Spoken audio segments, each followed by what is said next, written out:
So without further ado, I want to introduce our featured speaker. He's an iconic figure in Silicon Valley. He's one of the most prominent venture capitalists in Silicon Valley. He's been around a long time. He's a really, really nice guy. Let's hear it for Bill Reichert. I appreciate it. Yeah, he's been around a long time, which is a way of pointing out that I've been around a long time. So, greetings. It is a great honor and pleasure to be with you here this evening. Thank you all for coming.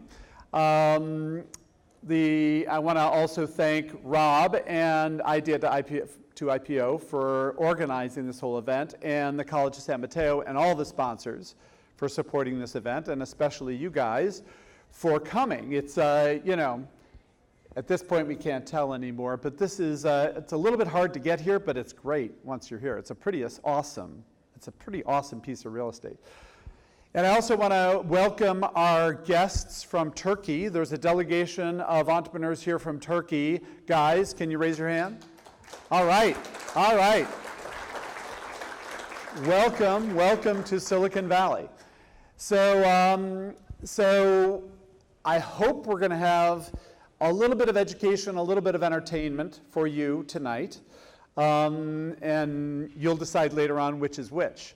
But what we're going to do is start with a brief discussion about getting to wow. I want to share with you some thoughts that I have from my experience on what it takes to be effective at communicating your value proposition.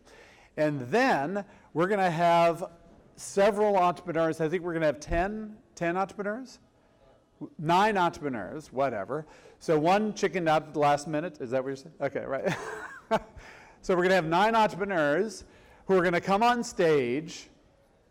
And is that you guys? Is that okay? Don't worry. So wait, there are 10 of you there. Who chickened out? Who was, oh, you guys chickened out, okay.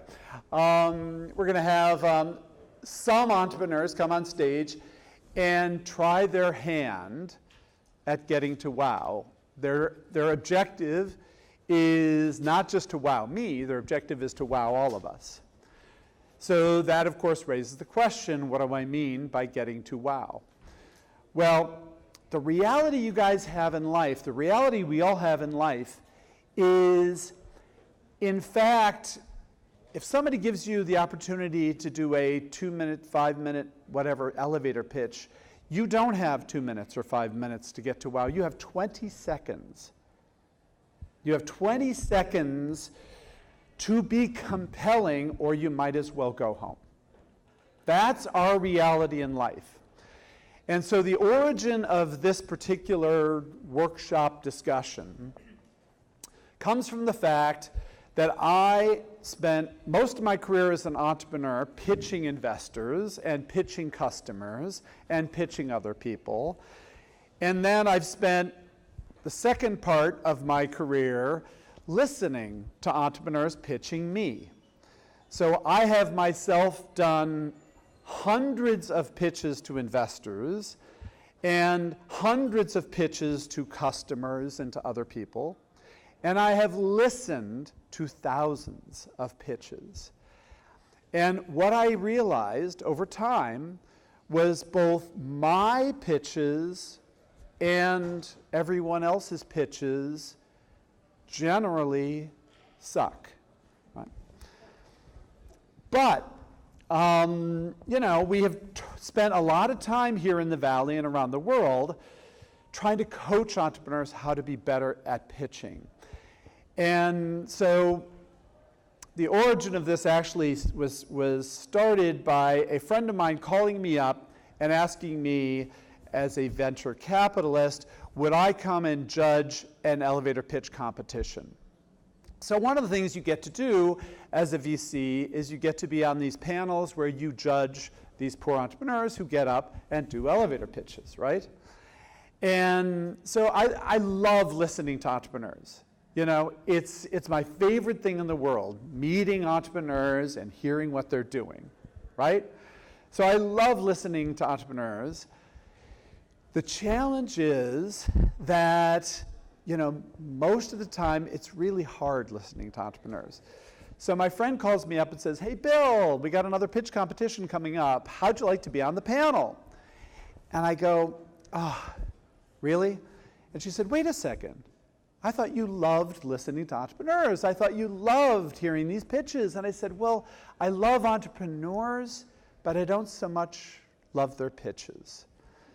And she said, what do you mean? This is the lifeblood of Silicon Valley, these elevator pitch competitions. And I said, we're doing something wrong. For some reason, we are doing damage to these poor entrepreneurs, forcing them to get up and jam their entire business plan, their entire business model, their entire value proposition into 90 seconds or 2 minutes or 4 minutes, whatever it is. We're doing something wrong. And I realized, well, so she said to me, Bill, okay, then figure out what we're doing wrong and let's see if we can fix it. And so I talked to a bunch of my VC friends and I said, so what are we doing wrong? Why is it that you guys all hate these elevator pitches? And it took a while to parse it out.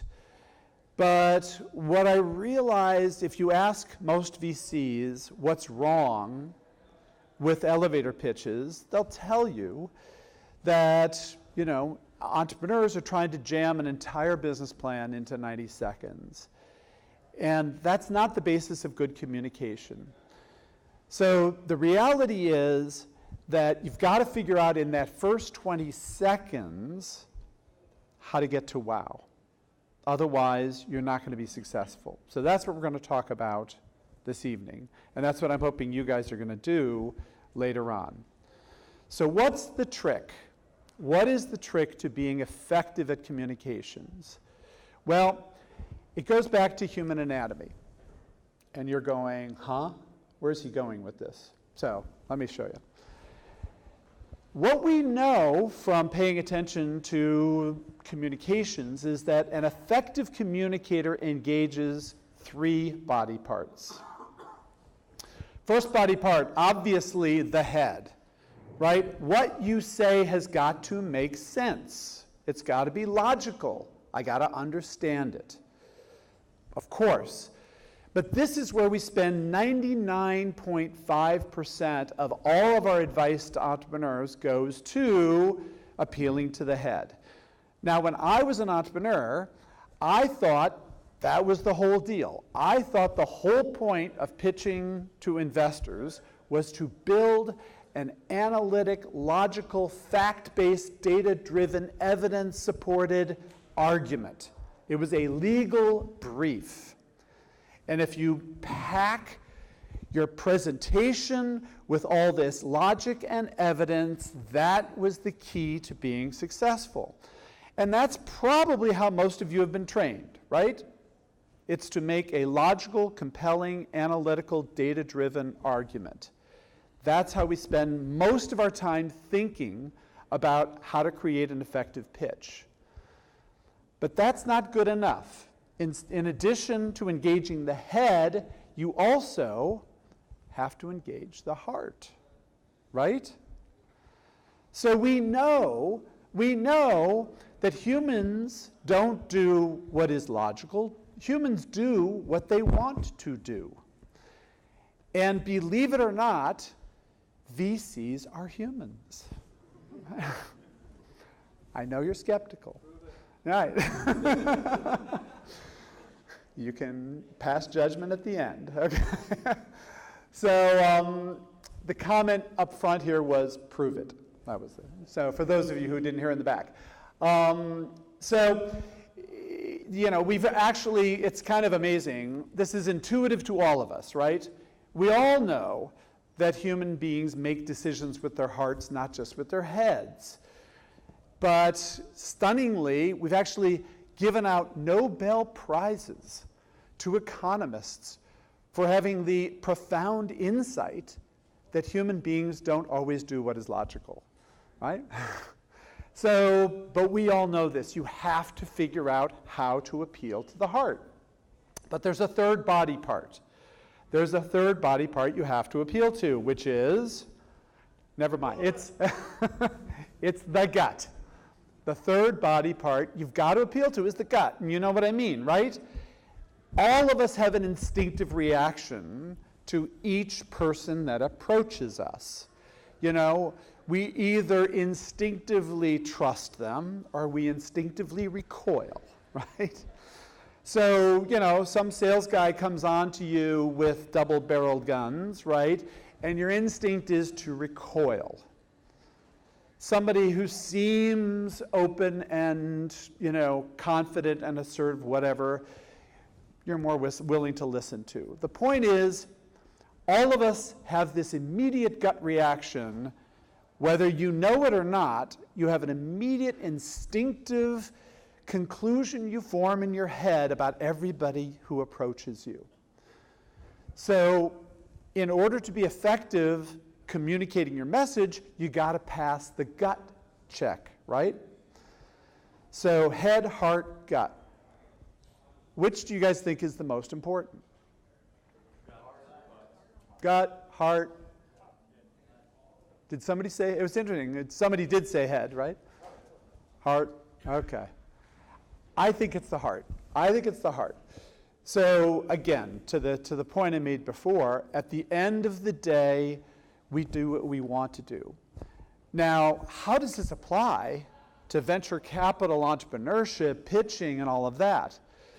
Well, this was this extraordinary epiphany I had after I became a VC. So as I said, I spent most of my early career as an entrepreneur, long ago and far away, before it was fashionable. When I was a graduate student at Stanford, I started a company, right? So started that company, which was a brilliant success until it crashed and burned. But the great thing about Silicon Valley, for those of you from Turkey, is you can crash and burn a company and just, you know, go do another one, right? So, you know, the thesis in Silicon Valley is you learned on someone else's nickel. That's the great thing about crashing and burning a company. So then I did it again, and we took that one public. So that was great. So at that point, I thought, I know it all. So then I started a third company, and then ran that one into a brick wall at about 150 miles an hour. So I thought, oh gosh, I guess I don't know it all. So I learned a little bit of humility, and I started another company, and we successfully sold that, and I decided I'm going to quit while I'm ahead. So then we started Garage. So we started Garage in 1998 around the proposition that we were going to create the first venture capital firm that was designed for the benefit of entrepreneurs. We thought that was a novel concept. So as an entrepreneur, it never occurred to me that VCs were designed for the benefit of entrepreneurs. So I got together with a gentleman named Guy Kawasaki and a few other people, and we started Garage around this idea that we were going to democratize venture capital and entrepreneurship. We were going to create an open model that enabled any brilliant entrepreneur from anywhere on the planet to get access to the venture capital ecosystem. So we reached out globally to find the best, most interesting emerging technologies and startup companies and try to put our fingers on them, grab them, and bring them in to the venture capital ecosystem here. So part of our whole idea of starting Garage was to share with entrepreneurs our own experience as entrepreneurs and to help them avoid the mistakes that we made and maybe learn from some of the successes that we had. So we start Garage. We were funded by the big VC guys. So Sequoia and Mayfield and Draper Fisher Jurvetson and Highland and Silicon Valley Bank funded Garage to be sort of the farm team for the venture capital ecosystem.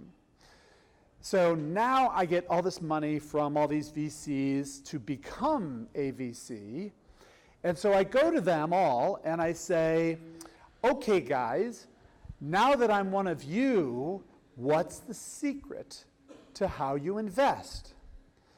So when I was an entrepreneur, I thought that these VCs were these incredible analytic minds that could listen to entrepreneurs, process all the data points, run the information through their algorithm and calculate an internal rate of return like that. That's what I thought VCs were all about. So I go to my VC buddies and I say, okay, guys, what's the algorithm? You know, tell me the secret. And they would look at me and they'd go, well, we invest in teams. Yeah, that's what we invest in teams. Okay, yeah, of course, yeah, but, you know, what's the algorithm? And they go, well, it's kind of pattern recognition, you know? After 5 or 10 years, you know, you pick it up. And I'm going, you have to be kidding me, right? They give you money for that? and so I'm trying to figure this out. And, you know, it's still to this day, what you will discover, there really is not any sort of analytic discipline to the venture capital process. And there's a reason for that, and we can have that discussion separately. But I was trying to figure out what really goes on in venture capital. And so I watched my new friends and I watched ourselves make these investment decisions, and I had this epiphany, which is venture capitalists do not invest with their brains.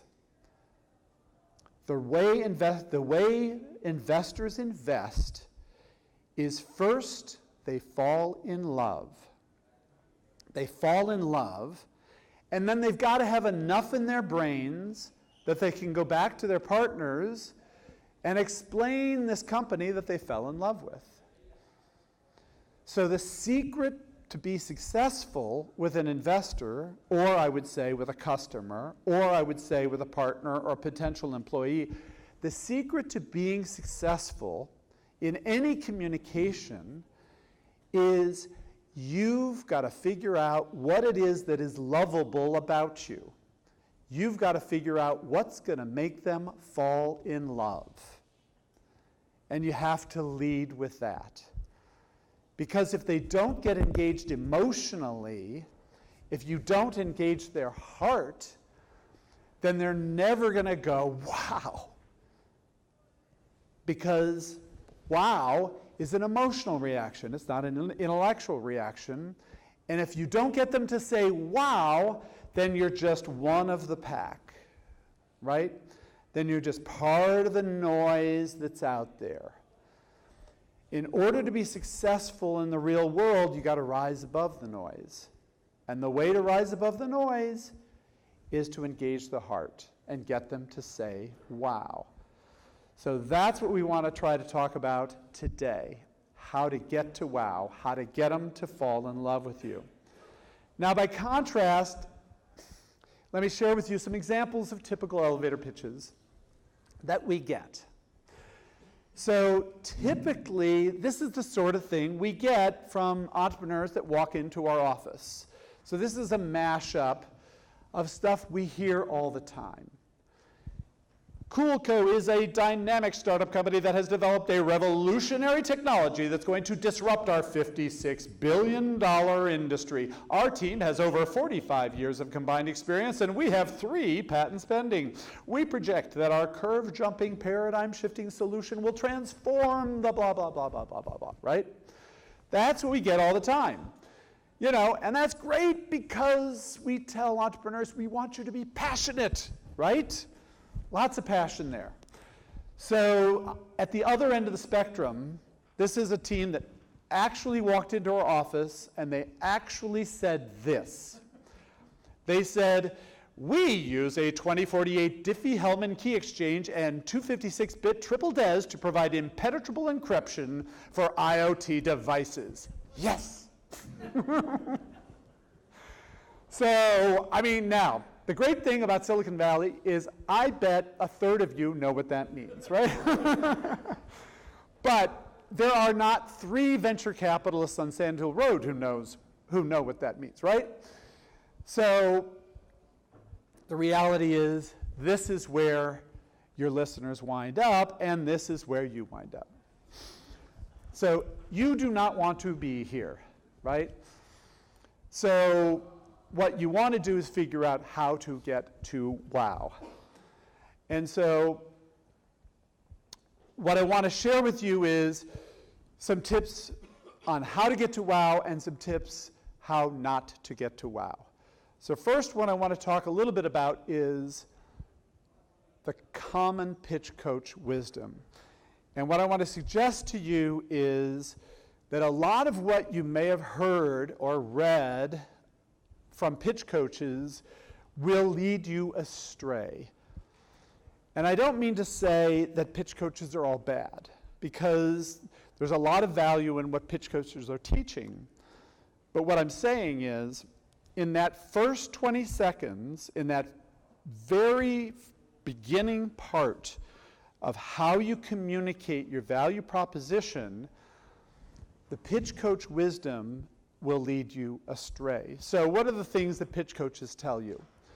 So the first thing they tell you is start with the problem. And that makes sense at some level, right? It makes sense to start with the problem because you lay out the problem and then you provide the solution. But what that means is typically entrepreneurs, they walk into our office and they put up their slide and they say, you know, hi, my name is Bob from ABC Company. And before I tell you what we do, I'm going to explain to you the problem that we solve. And then they launch into this long dissertation on whatever topic they're focused on. So, for example, a company walks into our office and they say, did you know there are 2.65 billion smartphones on the planet today? And that is growing at a rate of 36.75% compounded annual growth. And it's projected by the year 2025, they're going to be 5.7 billion smartphones on the planet. And on average, each smartphone has 3.75 applications on the smartphone. And they go into all of this detail on the mobile market. And finally, after about 5 minutes of detail on the mobile market, they get to the solution slide. And the solution slide is, we have an app that tells you the perfect application for you. Right? So now, I mean, that's insane. The reality is, for 9 out of 10 of you, if you just tell us what it is you're doing, we know the problem you're solving. Right? And so now, again, I don't know if any of you have ever been coached by pitch coaches. And again, I'm not disparaging pitch coaches. But if a pitch coach tells you start with the problem, and there are a bunch of blogs and videos on the internet that emphasize this point, what I'm saying is don't start with the problem. Start with your value proposition. Because if you explain what you're doing, we'll know the problem you're solving. Now, maybe later on, when you get into their office and you have more time, you can go into the nuances of the problem. But at the beginning, when you're just starting the process, when you're just introducing yourself, don't start with the problem. Start with your solution. Now, typically pitch coaches tell you to tell a story. So we know that the human brain can absorb stories more effectively than it can absorb facts. And so this is a perfectly legitimate point. If you can frame a story instead of just providing a bunch of facts, people will remember that more. But a lot of entrepreneurs take that advice the wrong way. And so, again, an example, a guy walks into our office, an entrepreneur walks into our office, puts up the slide and says, hi, my name is Bob, this is my company. Let me tell you a story about how we got started. You know, when I was a child, my grandfather had a farm. And on the farm there was a pond. And in the afternoons I would go down to the pond and look across the pond where there were some woods. And in the woods I would see some birds and blah, blah, blah, right? And so, you know, entrepreneurs would paint these just lovely foundational stories about their company. You don't have time to tell a story about your grandfather's farm. You got to get to the point immediately. So maybe someday when you're having a drink with the entrepreneur, you're having a drink with the investor, you can tell the story. But don't lead by telling a story. The next point that I was going to make is every pitch coach says you got to show a big market. So, you know, all us VCs were looking for unicorns. We're looking for billion-dollar exits. And so everybody is advised, you have to make sure that you show them that you've got a huge market. So every entrepreneur goes to Google and types in some keywords and finds the biggest number they can possibly find that represents their market. So we had this company come in, which they had inventory management software for independent parts distributors for automotive parts, right? Okay? Perfectly legitimate business. But what they said was, and we're tapping into a $56 billion market, because they had gone to Google and they typed in, auto parts market. And according to some resource that Google found, the global auto parts market is a $56 billion market. So because they know us VCs, we want a big market, they pretend that that's representative of their market, but it's not, right? The reality is, they're going after maybe a couple of 100 million opportunity. That's okay. By saying it's a $56 billion market, they destroy their credibility. And when you destroy your credibility, what happens to the gut check? Right? If you lose credibility, everybody's gut instinct is, I don't trust this person. So you can't say things that will destroy your credibility. And the last point I wanted to make that you can't see is that there are a lot of templates out there on how to do an elevator pitch, how to do an executive summary, how to do a business model canvas, how to do all these things. So entrepreneurs have lots and lots of templates that are available to them for providing, for framing out these pitches. These templates are useful as checklists, but please, please, please do not follow the templates religiously. What happens is an entrepreneur is given a template, they're told this is how you do an elevator pitch. And they sort of fill out the boxes, and they think, now that I've done filling out the boxes, I must have the perfect elevator pitch. The reality is there is no template that was designed for your company, because your company has different critical challenges that are going to be the keys to your success versus her company. So her company has a competitive issue. You have a go-to-market issue. He's got a regulatory issue, and he's got a team issue. So using the template will not put, maybe you have a great company, and I apologize. And I'm sure you got it down, okay? So I apologize for suggesting. But the point, you get my point, right? Which is that the template was not designed for you. It was designed for the investor. My favorite example, which is not exactly elevator pitch, but my favorite example is, the one-page executive summary that everybody makes you fill in. You may or may not have seen this, but the standard executive summary template fits on one page. And the only way you can fit it on one page is if you use 6-point type to fill in all these little boxes, right? That template was designed 30 years ago when people actually put executive summaries onto paper, right?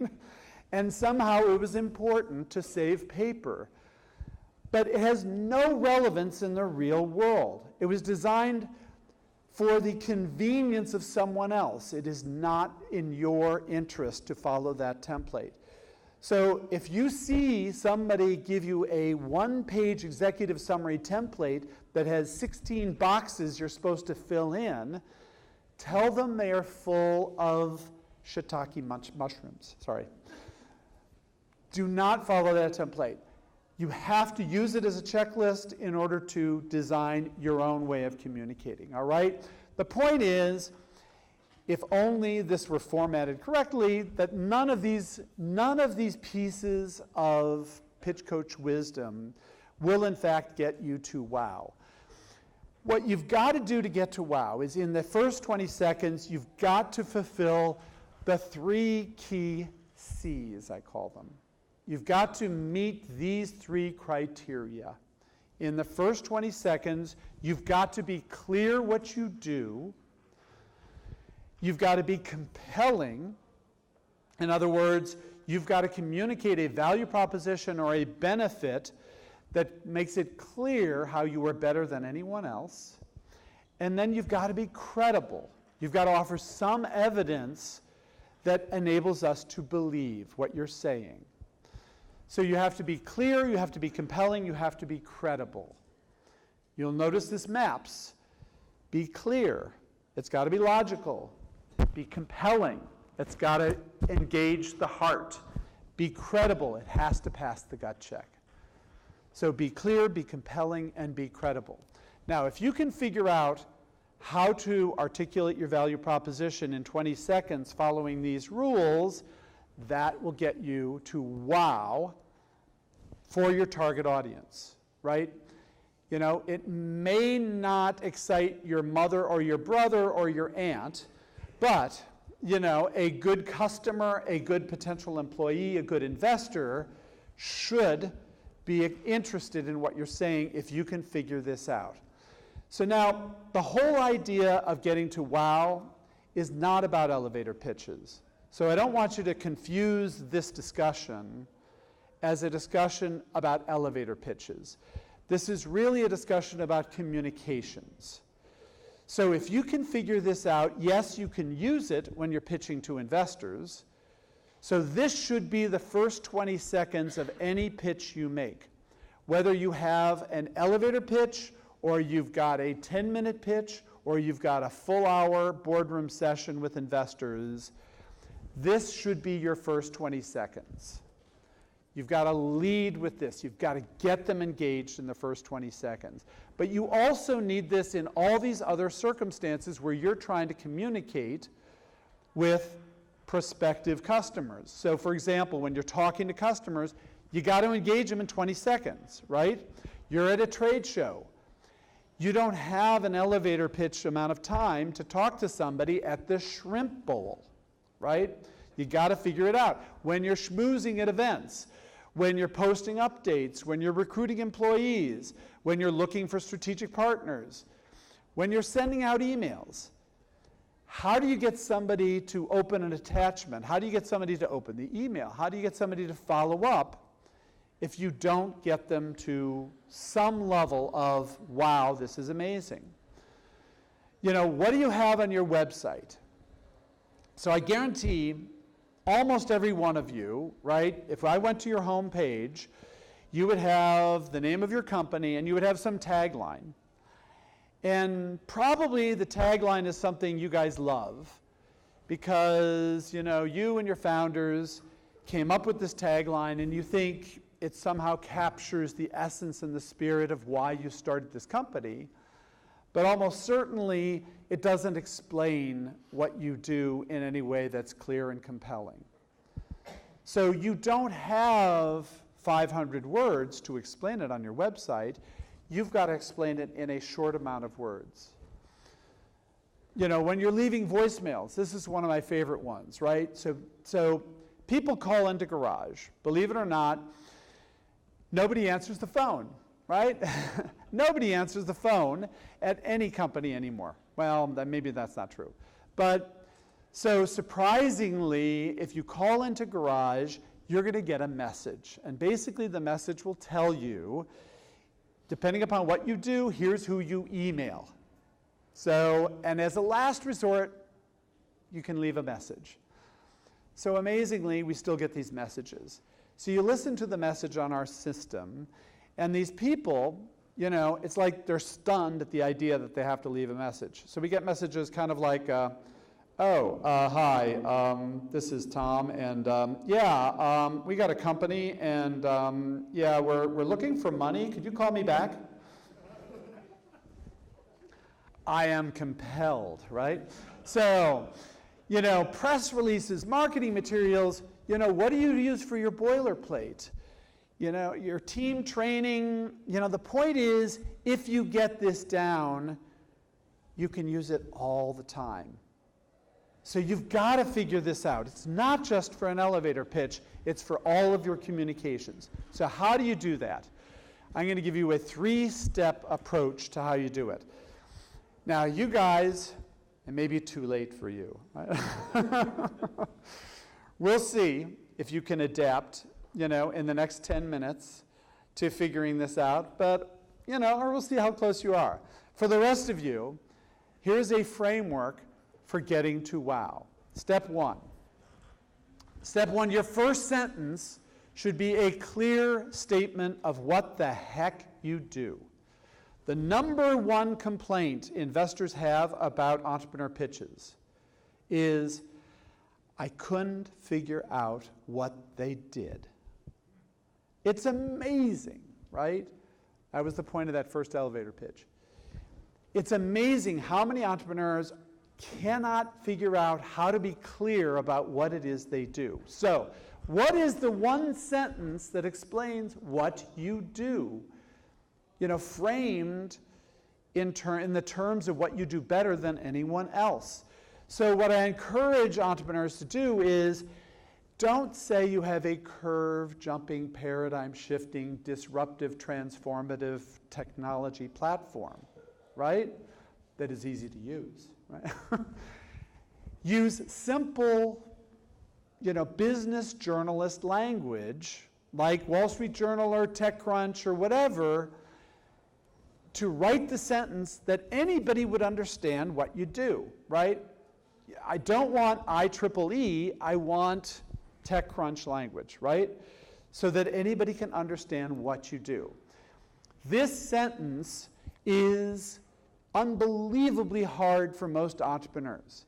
If I were to call on each one of you and say, what do you do? Most entrepreneurs, they stand up, they look like a deer in the headlights, and they come out with something that they've said before that approximates. And I'm sure all of you are different, right? All of you are different. But it's amazing, just think in your own heads. If you were asked for the one sentence about what you do you have that sentence at the tip of your tongue? You do. He has it. Okay, I'm going to push. He nodded his head yes. I'm going to get you later on. So, you have to have that one sentence at the tip of your tongue. And it's got to be a natural human sentence. And so the point is, if you want somebody to remember you and write about you, what is the sentence they will remember and be able to write? So again, the journalist is not going to say you're a curve jumping, paradigm shifting, blah, blah, blah. So why do you say that, right? Nobody's going to remember it that way other than, in a negative sense. Give the world the sentence that you want them to use in the headline in that article on TechCrunch. What is the sentence you want them to use that they will use because they're good journalists? All right? So everybody needs this sentence. That's your first sentence. Okay, so now you're 8 seconds into your pitch, right? What's the second sentence? The second sentence is, what is your compelling benefit? What benefit do you offer to whom? So, what is a benefit, guys? A benefit is not, we use silicon nitride, right? Or, our nanowires are only 60 nanometers wide. That's not a benefit, right? So a benefit is you are cheaper, you are faster, you last longer, you have some real economic value for your customers. That's a benefit. So engineers tend to see technology as a benefit unto itself. But that's not true for your customers. Oh, those are the bells out there. Okay, I was trying to figure out. I thought that was my phone, and I could have sworn that I put it on airplane mode. So, all right. So again, a lot of entrepreneurs have difficulties articulating what this benefit is. a way to get to this sentence is start the sentence with the big idea behind our company is ... What is the big idea behind your company? So generally, successful companies have a big idea. A lot of entrepreneurs think that they can cobble together a lot of pretty good ideas, and if I have enough pretty good ideas, then maybe that's a big idea, but that's not the way it works. What we have learned from the history of Silicon Valley is that most successful companies are successful because they do one thing amazingly, incredibly, insanely well. They don't do a whole bunch of things pretty good. So you have to do something that is a big idea. And then everything else has to be, really good, but you got to do something that really differentiates you. So what is the big idea behind your company? So that's your second sentence. I want a big idea, a compelling benefit, and I want to know how much better it is than everyone else. I want to know that it's 5 times better, or 1/5 the cost, or 2.5 times faster, or whatever your metric of merit is. Give me a metric that tells me how much better you are. It can't just be a little bit better, it's got to be a lot better. And then the third sentence is, how are you different? So here's a dirty little secret about VCs that nobody told me when I was an entrepreneur. The problem with VCs is they've listened to thousands of pitches. So they've heard it all. Now, when I was an entrepreneur, I thought each of my companies was so amazingly, brilliantly, uniquely wonderful that all I had to do was articulate the essence of our company and people would fall in love. But what really goes on in a VC's head, as soon as you open your mouth, the VC starts to think, oh yeah, I've heard this before. There was that team. What was the name of that company? These guys, it was a guy and 2 girls, and what did they do? And their brain starts spinning. They start thinking about all the different companies that they've seen and heard before that do something that sounds an awful lot like what you've already said. The number one reason that VCs turn off is because in their heads they say, oh yeah, I've heard this before. Now, according to the template, you don't have to deal with the competitive landscape until slide number 6, right? And so, most VCs are sitting there checking their email under the table, while you go through slides 1 through 5 because they know they've heard this before. So, I got to stay in the room and put up with this. But your reality is you got to shut that down up front. In the first 20 seconds, you've got to make it clear to them why you are different. So your third sentence is something like, you may have heard of other companies doing something like this before, but unlike those other companies, what we do, what we can do, or the reason our customers love us, or the reason we were selected by whatever, NASA, is ... You've got to establish that you are different from all of those other companies that all those VCs have heard of before. So that's what you got to do. 1, 2, 3, clear description of what you do, clear statement of what your compelling benefit is, and then make sure you get them to understand that you are different. So that's the secret of getting to wow. So I encourage you to all try this out. Now, at this point, somebody usually raises his hand and says, you weren't raising your hand, but it says, Bill, wait a second. I thought you said you didn't like templates. Isn't that a template? So yes, you're right. I hate templates, so there are other ways. I'm not telling you that that's the way you're going to get your final result, but what I am telling you is every one of you needs to have those 3 sentences. Because whether or not that's the best way to get to wow you're going to get those questions. You've got to have the one sentence, what do you do? You've got to have the one sentence, well, what's your value proposition? You've got to have the one sentence, how are you different? So you have to have each of those three sentences, but stringing them together may not be the best way to get to wow. There are other approaches that I want to share with you. So, I told you before I don't want you to tell a story. There's an exception. If you can tell a story or paint a picture in one sentence, then I will let you do that. Okay? So, what I mean is a sentence that begins with the words imagine if. So sometimes if you can paint a picture in one sentence, it's a better way of communicating what you do than just using the descriptive terms alone. For example, imagine if you had an application that pulled together all of your contacts from your social networks, from your corporate database, from Salesforce, from your email contact list into one place, so that you had them all together to reach out to them in one place, right? So that's much better than we have developed a CRM platform that extracts data from multiple different databases into one homogeneous database, right? So sometimes imagine if is a better way to communicate your point than a purely descriptive statement.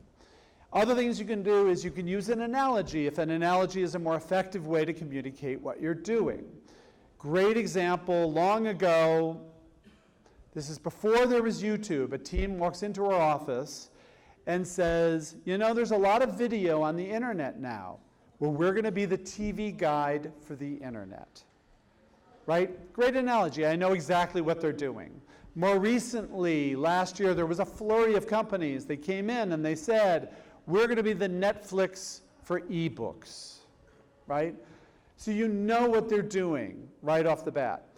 Now, this is a dangerous one because every other company that walks into our office says, and we're going to be the Uber for nannies, or we're going to be the Airbnb for boats, or whatever it is, right?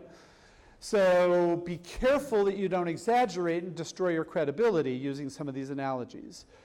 But maybe an analogy or a metaphor, a simile, whatever your grammatical term, will be more effective.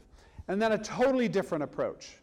A totally different approach is, if you've got a big name to drop, then drop it early and often. So again, a huge way to get us engaged. Good example of this. I happen to be in New Zealand, and I was a judge at a pitch competition. Big surprise, right?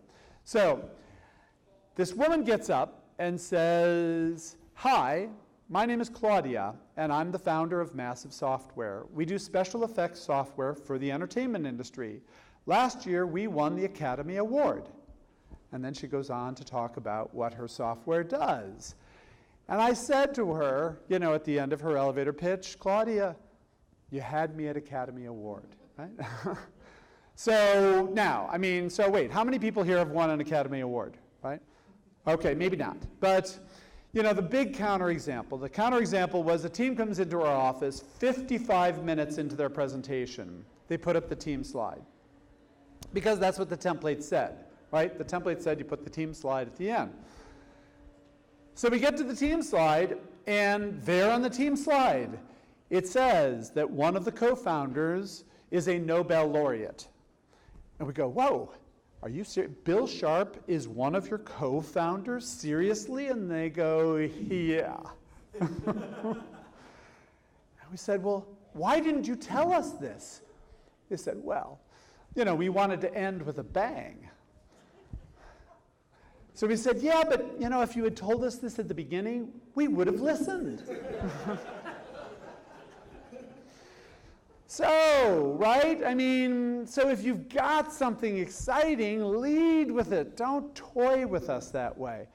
So a couple of final tips before. Okay, are you guys about to get ready? Are you guys all warmed up? I'm dancing here a little to give you a chance to make sure you're ready for this, okay? All right, okay. So final tips to help you with this. Again, remember to keep it simple. One of the important aspects that's hard to keep in mind is that if what you say is not memorable, then it won't be effective, right? So a way to test yourself is to try your wow on fresh brains or fresh ears or whatever. Try it on fresh ears and ask them to repeat back to you or to tell another person what you told them. If they cannot repeat the essence of what you told them, then it's your fault, not theirs. So I strongly encourage all of you to go through that exercise of testing out your wow on other people to see if they can remember what it is. The second thing is, again, be customer focused. The challenge with most entrepreneurs is you're spending all of your time working on your product, right? So you are deep into your product. You love your product. You're deeply involved with your product. But when people ask you what you do, don't talk about your product. When somebody says, so what do you do? What they want to hear is not your product description. They want to hear your value proposition. Your value proposition. What benefit do you generate for customers? So anytime you start hearing yourself talking about your product before you talk about your value proposition, stop yourself and think about what benefit you offer to customers first. Your product is a means to an end. Your product is not your value proposition. Your product is how you create value. And all that matters is how you create value. If your product doesn't create value, you should throw your product out. That's the point. Focus on your customer. The third point, which you may not be able to cover in the first 20 seconds, but you should be able to cover in the first 60 seconds, is you got to anticipate the obvious issues. So again, this is where the template falls down, because for each one of you, the big issue is different. So for some people, again, it's a technology. For some, it's go-to-market. For some, it's compliance. For every one of you, as you talk to people about your company, what you'll notice is there's a pattern in the questions that people ask. Almost for all of you, if you talk about your company with, 6 people, the so-called cocktail party test, you talk to your company with 6 people, you'll see a pattern in their responses or their questions. You'll see several people ask, well, what about ... And that what about, could be the laws of physics. It could be competition from Google. It could be, the fact that this is illegal in 39 states. Whatever it is, right? There's going to be a what about for each one of you, but it'll be different for each one of you. So that same thing I mentioned about people's brains spinning while you're talking, you want to make sure you preempt that brain spinning as early as you can when you're communicating your value proposition. Next point, I told you I need a metric of merit. Your benefit has got to be some multiple, right? Use 1 or 2 numbers. I put this in because after I was coaching an entrepreneur on the importance of providing a metric, he came back with about 8 metrics that he said were, his metrics of merit. We can't remember 8 numbers. We know that. The average human being can only remember 3 or 4 numbers. The average VC can only remember 1 or 2 numbers, okay? So keep it simple. And then lastly, this goes without saying, but please don't lie, right? It goes to the point that most entrepreneurs are so enthusiastic about what they're doing. You're so confident that what you are planning on doing is going to come true that you tend to exaggerate the truth. And so we refer to those exaggerations as the top 10 entrepreneur lies. But what I'm going to do now is, rather than talk about the top 10 entrepreneur lies, is I want to cut here, and I want to go to the pitches. And if we have time at the end, we can talk some more, and we can answer some questions. So we have 9 startups pitching. Format is 1 minute, no slides, followed by 4 minutes of feedback, criticism, or torture from Bill. And it's not a contest, it's a learning experience. So first up, we have Team Hunt. Alex from Team Hunt. Thank you. Okay, we're going to do this. I mean, we need you to talk into the mic, but we're going to try to make this an informal kind of thing. All right? So I know you're trying to remember all your words while I'm, intruding on you. But, let's pretend that we ran into each other. All right? Okay. In a natural kind of way. All right? So hi, Alex. My name's Bill. Good to meet you. Good to meet you, Bill. So tell me, what do you do? I'm the founder of Team Hunt. Many people want to build a mobile app. And it seems easy. There are thousands of developers. Just get one of the outsourcers to work for you. But in fact, in reality, many projects become horror stories because a wrong developer was actually working on your app. So we have launched Team Hunt to help you find the right mobile developer team. On teamhunt.co, we showcase teams, make them look like rock stars, and we match you with a team that has worked on same features, technologies, platforms, and domain before. The success rate is higher, and everybody wins because you get your app faster, higher quality, and teams get relevant projects. Is it a minute? Yes. Okay. Okay. You didn't think that was a minute. You thought that was much less than a minute, didn't you? Yeah. I was thinking to bring up more words. Okay, that's okay. Okay. So that was, maybe it was 50 seconds, right? Mm-hmm. Because it was hi, my name, whatever. So that was 50 seconds, right? So what you said is, hi, my name is Alex, I'm with Team Hunt. Yeah. A lot of people want to develop mobile apps, but they discover when they hire an outsourced team that it's a disaster and they waste time and money. What we do is we help you find the right team to develop your app by matching you with a team that's already developed a similar app. Correct. The result is a better outcome. Okay. So did I hear what you said? Yes, absolutely. Okay. So that was pretty good, right? I was able to hear what he said and remember what he said. So now, what is so compelling about what you're doing? What you said is, you contrasted most experience, which are disasters, with your experience, which is a better outcome. Yeah. So I can sort of intuit that, but how much better are you than the standard approach? Do you have any good examples that you can, sort of help me with some credibility here? I don't have statistics yet. We have launched 2 months ago. We have 40 teams, 4 customers, and some revenue. Okay. But I'm not sure how to deal with that, what numbers I could bring to make it more tangible for you. Okay.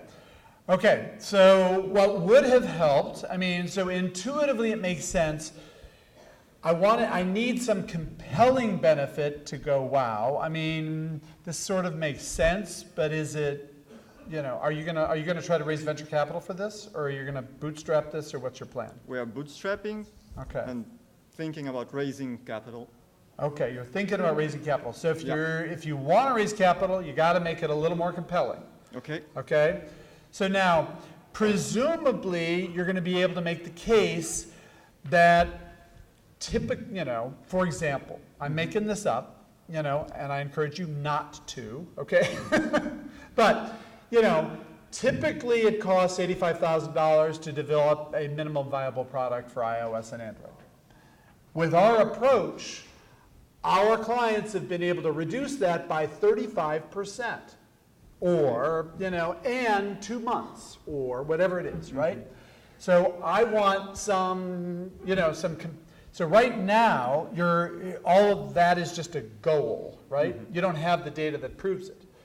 But if you're going to pitch somebody for money, then you're going to have a model that says we're going to reduce the time and the cost by these factors. Because in order to convince an investor that you're worth investing in, you've got to build a model that is credible, that we're going to back. So you can't just say it'll take less time, it'll cost less money. Okay. That's not going to be good enough. All right. So, now, I'm sorry. No. Okay. So the elephant in the room is, why is this a hard thing to do? And surely somebody else has done this. And I'm pretty confident that every company that uses an outside developer goes through this exact process, right? Sure. They look for developers that have actually developed something very much like what they're developing. So that's my what about question that's lurking in my brain when I hear that. So I want you to preempt that. How do you preempt that? So normally the closest analogy would be Upwork and Elance and Odesk. Right. So we're different because we list only teams, we vet them, and we do that deep matching by their portfolio. Okay. Another, well, deep is the new black, I've noticed, yeah. right? So there's deep learning, there's deep matching, everything's deep, right? Deep matching is deep new. science, deep whatever. So, okay, I'd love to chat further, but we're out of time. So thank you very much, Alex. Let's give a big hand to Alex. All right. Go, Alex. All right. All right, next up, we have Joel of Mobile Sex Solutions. Let's hear from Joel. All right, give a big hand. Hey, Joel, how you doing? Hi, Bill. Good. My name is Joel from Mobile Sex Solutions. I've developed a low-cost... And I apologize. Okay. Mobile what? Mobile Sex Solutions. Mobile sex. Yeah. No, Mobile Sec as in short for security. You need to talk. Oh, sorry, Mobile Sec as in short for security. Yeah. Mobile sec. That's right. That's right. Don't worry. I'll get to that in a little detail in a little bit. Okay. We've developed low-cost electromagnetic pulse shielding for protecting all of your electronics against an EMP and getting blown out. We've spoken to, according to the government, our solution is 90% off what they currently use. We've spoken to both the nuclear strike forces as well as Homeland Security leadership, and I'm also partnered with Vice Admiral Fowler, former superintendent of the U.S. Naval Academy. And basically, we're looking to get this stuff out to data centers around the world and really trying to get our product in every single place that where people are worried about a world gone Mad Max due to electromagnetic pulse. Okay, all right. Joel. All right, so I was a little mean to you at the beginning there. So. It's all right. But, so first thing is you do have a challenge with your name. Sure. So, again, I'd say half of the companies in the room probably have a challenge with their name. Maybe not the same challenge that Joel has. So most of you are not pitching mobile sex, right? I'm not pitching mobile sex either, but well, that's what it sounds like. It did end up on a flyer at one point before I caught it and changed it, and it wasn't me doing the flyer. So I guess other people read into the same thing as you. So that's one thing that I would do differently with starting over. Just a shorter name, less confusion. So okay. So again, all of you know the name of your company, and it's printed on your card, and it's on your website, and you just have the words, right? But when you meet somebody at a cocktail party, we don't have the words in front of us. All we got is what you say. Now, I mean, so you've got to be very, very crisp and articulate. I mean, you say it all the time because you know what it is. But you need to, you know you need to be better. Yes. Right? We're mobile security. We provide mobile security. Yep. The name of our company is Mobile Sec or something. You've got I to. generally try to skip the whole mobile sec part and just get to what I'm doing. Okay. So we didn't get past the first word, right? Before I was in trouble, Yeah. right? My brain was in trouble. Okay. Then you said, we protect the world from an electromagnetic pulse and do something about, EMP stuff. And the Department of Homeland Security says that this was an astonishing phrase, we are 90% off of what they see, or you had some sentence like that, some phrase. According to government estimates, our cost is 90% of. Oh, cost. Our cost is 90% less than Cost. what they currently use. Okay, what I heard you say something about 90% off. Yep. And I 90% couldn't off what they quite currently use. interpret that. How many of you heard him say we cost 90% less than the competition? Look at all the hands. Oh, one guy. You guys have met before, huh? Okay. Right? So, okay, right? Sure. So again, that goes back to the testing and iterating, right? So, so you said you have a bunch of relationships with a bunch of important people.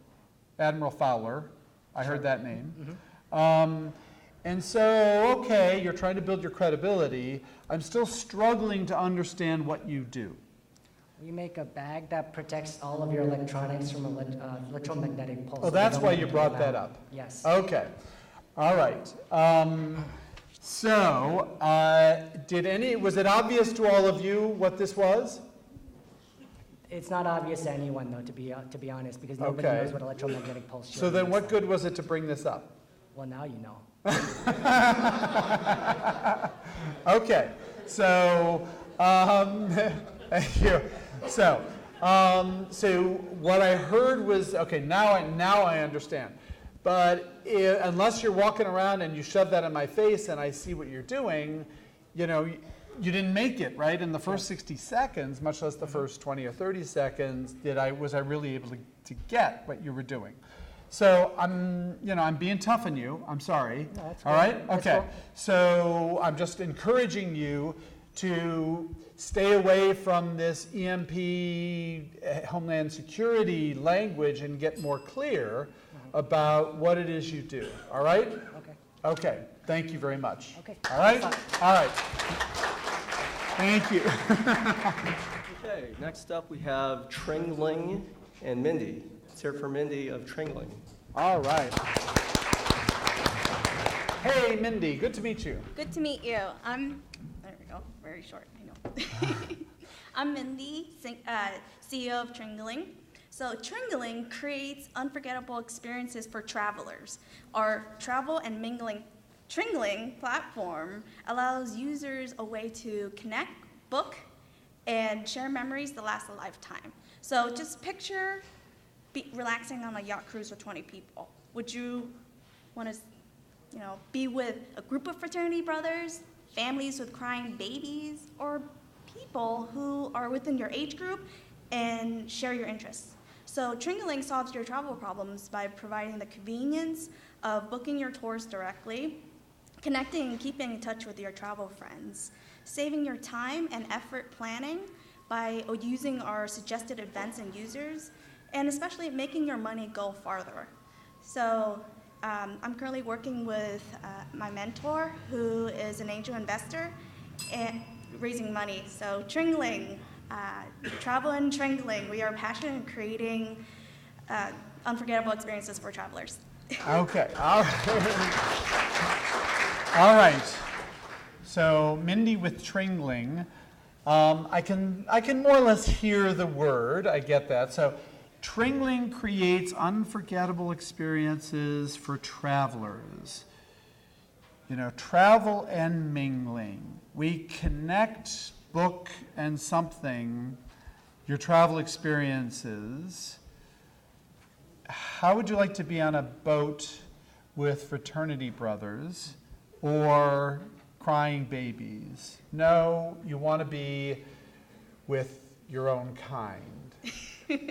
We enable you to book, so then you went into book and mingle and travel and connect with your traveling partners. We give you unforgettable experiences. Yes. Okay, what did I miss? Was that Savings. about right? The savings, Oh, I didn't hear that. yeah. So making your money go farther. Make your money go further. Okay, okay. So can you, from listening to me feedback, can you kind of hear some of the issues here? So some of the issues are, there's a lot of stuff in here, right? So back to the point about the big idea. So you can talk about, some of the other things you offer, but it's really hard to hear the big idea when you articulate it the way you did. So what would you say? Okay, so travel and mingling. So the big idea is to make travel more social, Yes, right? Is that your value proposition? yes. We're basically the socialization of TripAdvisor. Okay, so then if you said, Tringling, we make your, I'm not suggesting this. I'm just, replaying what I'm hearing. Tringling, we mix traveling and mingling, or we bring together traveling and mingling to make your travel more social.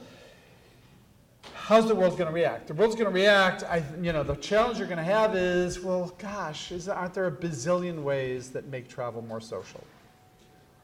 Right? I mean, it's not, is that a compelling problem to solve? Is there a compelling benefit to making travel more social?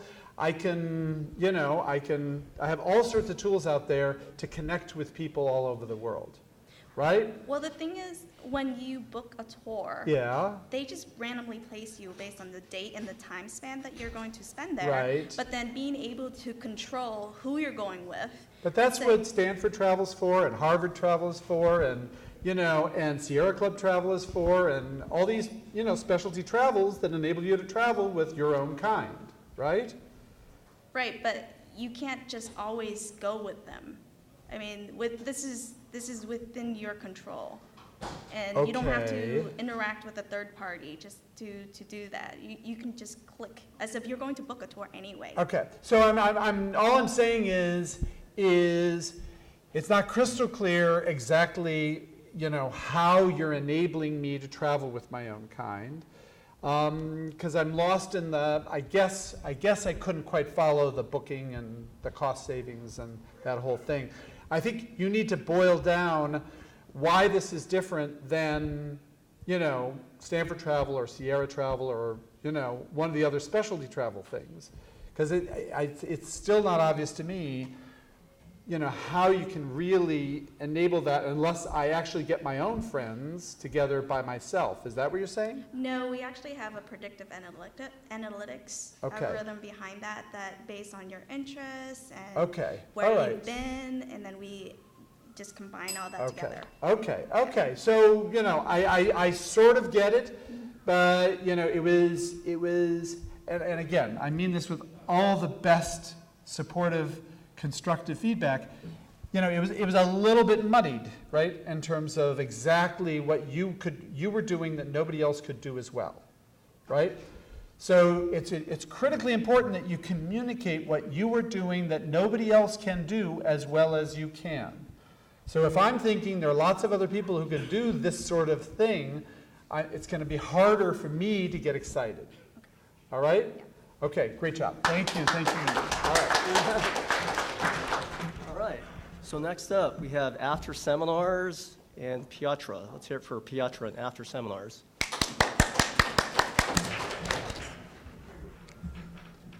Okay, I would have said Piotr. Piotr, exactly. Okay, хорошо. All right. And what's the name of your company?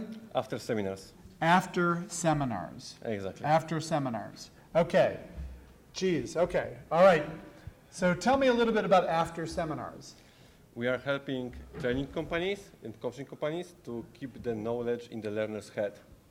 Okay. We are doing this by extending the offline courses and classes by e-learning.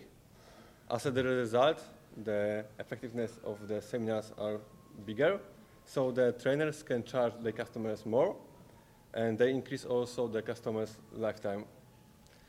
There are companies like doing this on the market, but I focus on the big corporations to do corporate training. And the other thing, we are different. that we are focused on the learning method because we are quite busy. We don't have time to spend only for the learning. So we create a solution that you can learn even on the toilet. Okay. All right. Okay. All right. Good job. Okay. So after seminars, we help training companies and other companies. I didn't hear the other word. Training companies and Coaching companies? coaching companies extend the learning after the training session. And so that's a better thing, and I can even learn on the toilet. Yes. So I don't mean to be making light, but was there anything I missed? Yeah, you Okay. missed the things?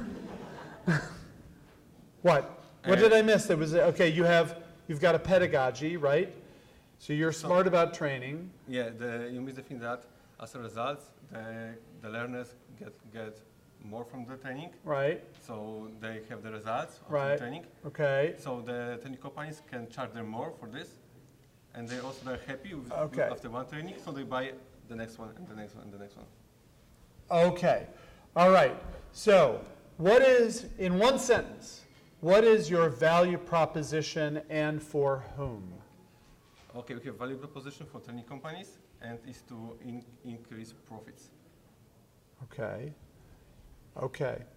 So you actually have, and who do you sell to? We sell to training companies. You sell to training companies. Yeah. And then they resell it to their trainees, Exactly. right? Right. Okay. All right. So this is an example. So, one of the questions that sometimes comes up is your business model clear? One of the most frequent questions a VC will ask you is, what is your business model, right? So in Piotr's case, the business model, in the prior two cases, the business model was pretty obvious, right? In Piotr's case, the business model was not crystal clear. Was he selling to the trainees or was he selling to the training companies? So that's something that you need to preempt in the first 60 seconds. Maybe not in the first 20 seconds, but maybe. But okay, so I get it. You're selling to training companies.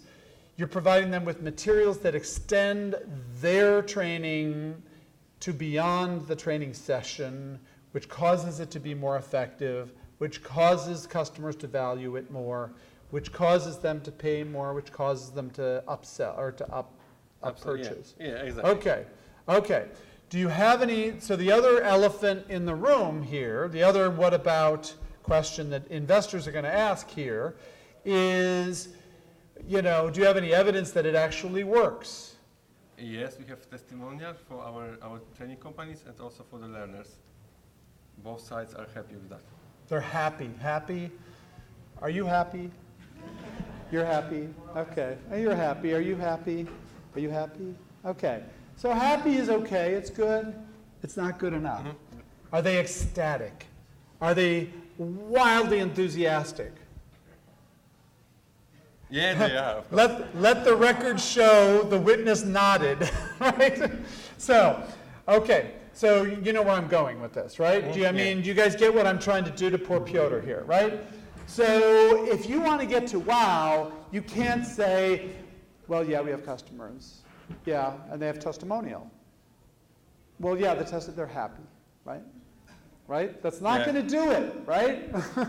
So a trick to be compelling, to be convincing, is to put your benefit statement or your value proposition in the mouths of actual customers that have used you, which is to say, do you have a key customer? What do you mean by key? Well, okay. See, which is to say, so we have however many customers we have several customers. The reason our customers chose us is that we've been able to demonstrate that our trainees are twice as effective after this session as they are with normal training. Okay. Right? Or something like that. So your customers have chosen your product or your prospects like your product for a reason. What's the reason they like your product? tell us that. Okay? All right, good job. thanks. Thank you. All right, great. Thank you. Okay, next up we have Single ID and Daniel. Let's hear it for Daniel and Single ID. All right. Hey, Daniel, good to meet you. Hi, How you doing? I'm Daniel. I'm working in IT. I can confirm what you were always suspected. Passwords are useless. They are hated from users, do not stop hackers, and area commerce will do anything to remove them and to make a checkout experience faster and frictionless. Indeed, what area commerce is looking for is not your password, but your updated billing and shipping data. To solve this misunderstanding, we created Single ID. Of course, there are so many competitors that are trying to speed up the login, but our best value, that's also our granted patent, is that we solved the trusted third-party problem. And so users can be sure that no one can track their login by design. We can say that we teach your smartphone to do checkout for you. Okay. Okay. All right. Thank you. Thank you, Daniel. Okay. Okay. So I'm Daniel with Single ID, and I'm going to confirm what you've always suspected, that passwords are useless. But what people really need is your shipping information. And so we provide, so we're Single ID, so we provide shipping information by connecting with your mobile phone. I don't know. More or less. More or less. Okay, so the point is, I don't know, how many of you got it? Did you get it better than I did? Because that was about as much as I got. Okay, so you're not getting a lot of, contradiction here, right? So now, you spent about 40 seconds of the 60 seconds basically saying passwords are bad, or useless, or they are hackers. You said hackers and something, whatever. So you spent 40 seconds and 60 seconds trying to convince me that you fully appreciate that people don't like passwords. Right? So what good was that 40 seconds? What good was it? Because I'm sitting here saying, he's telling me stuff I already know, right? So I've just spent 40 seconds of my life hearing that passwords are a bad thing. All I care about is you have a solution for passwords. If you just tell me a compelling solution for passwords, then I will love you. But I'm not loving you for 40 seconds while you're telling me that passwords are a bad thing. Okay? I talked about a misunderstanding. Password is not your identity. Okay, you said that. Now I remember you said that, but password is not your identity. If we all think about that phrase for a while, we can, because we're all smart people, password is not your identity leads us to mean, okay, what he's saying by that is what's important for security is your identity, not your password. And so ultimately that's his point, is that we help provide confirmation of your identity. Is that what you're saying? Yeah, more or less. Okay. So so this is a great example of a challenge with language. And it has nothing to do with English versus Spanish or Italian. Italian. Sorry.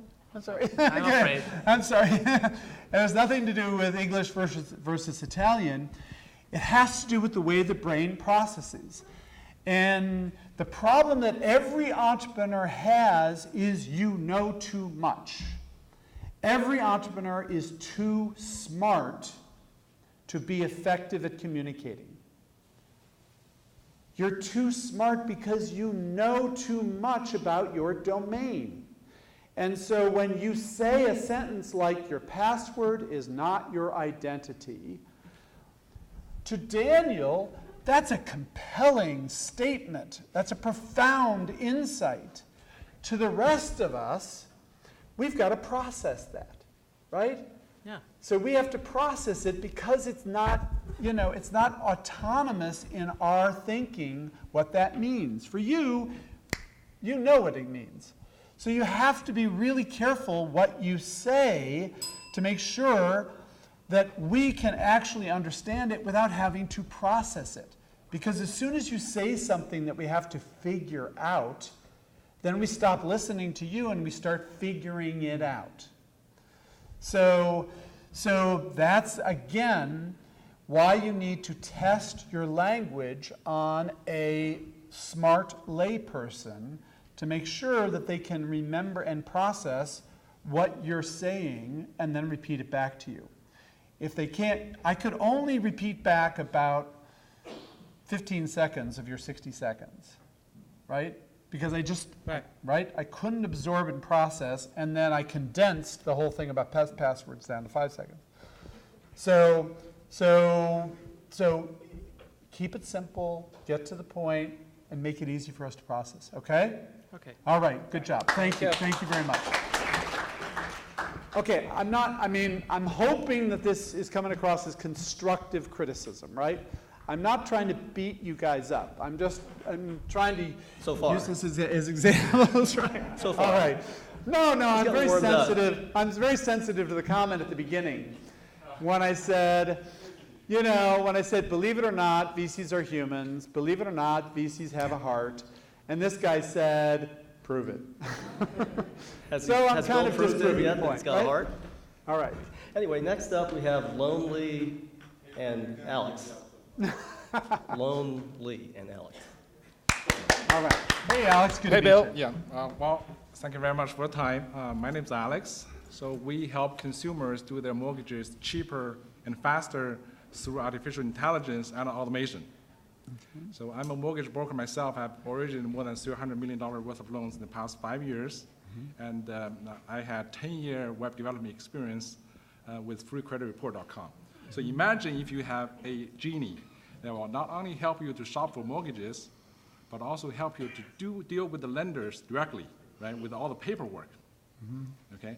And then this genie will help cut the loan origination costs for you by $3,600, and then shorten the time to close a loan from 45 days down to 10 days. And that would be us. Okay. Okay, so we're different than the other online mortgage websites is that we deal with the loan processing itself. Besides working with shopping for mortgages, we also deal with the loan processing through artificial intelligence and automation. By doing that, we earn the right to take a percentage on the loan amount as our revenue. Okay. All right. Great. And remind me, what's the name of your company? Lonely, Loan-Ly. Lonely. Oh, okay. That's what Rob was saying. All right. That's right, yeah. Since he said it. Okay, so I'm Alex. We reduce, imagine if you could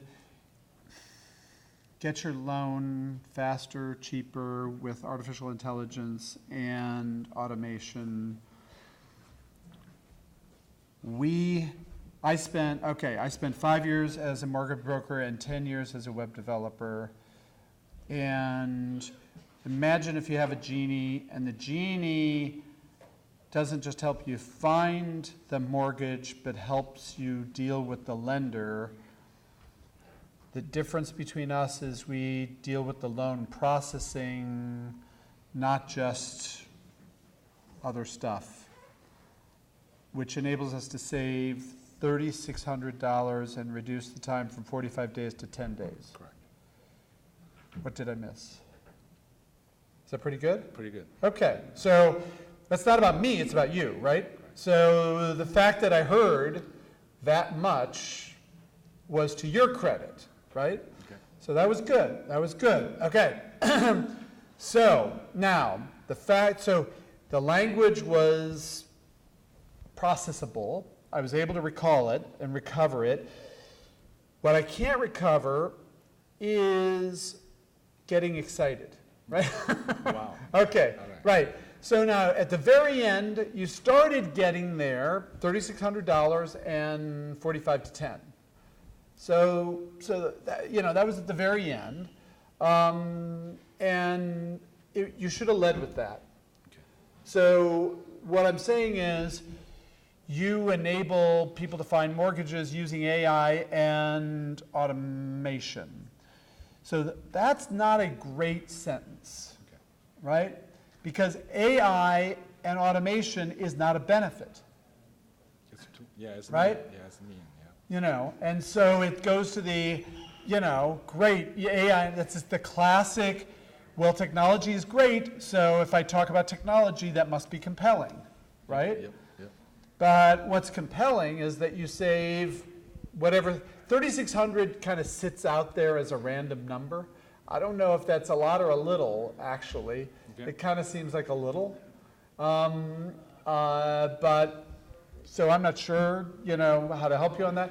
45 to 10, that's big, that's obviously a lot, Correct. right? So, I pull the benefit up front. Okay. All right? And then your differentiation was really tough to follow. And you were even struggling with it as you were talking about it. You said, unlike the other guys, we deal directly with the loan processing, whatever that means. What is I don't know what that means, right? So I was trying to differentiate it with the lead gen that's been around for more than a decade. Yeah. And what we're doing. Yeah. Which is the, Okay. Okay. So you've been a mortgage broker. You know the inner gears of that system. When you say we deal with the loan processing, I'm having problems processing. Okay. Right? So, okay. But I think that was good. All right? Okay, all right, thank you All very right. much. Good work. All right. All right, next up we have Income Club and Sergey. Let's hit for Sergey and Income Club. All right. Hey, Sergey. Good to Hey, see you. good to How's see it you. going? Good. Good. Okay, I'm Sergey. I'm from Income Club. Income Club is an online wealth management service built on fixed income approach. Saving is hard for Americans. Saving accounts pay only a fraction of we need to keep up with inflation. Investing in stock market does nothing to guarantee return. Even bond funds cannot guarantee anything. Amazingly, unlike bond funds, individual bonds could provide predictable return. Our web and mobile apps make individual bonds investing easy. This approach makes us completely different than majority of wealth managers or emerging robo-advisors. We target 75 million of digitally savvy investors, and particularly the IRA accounts.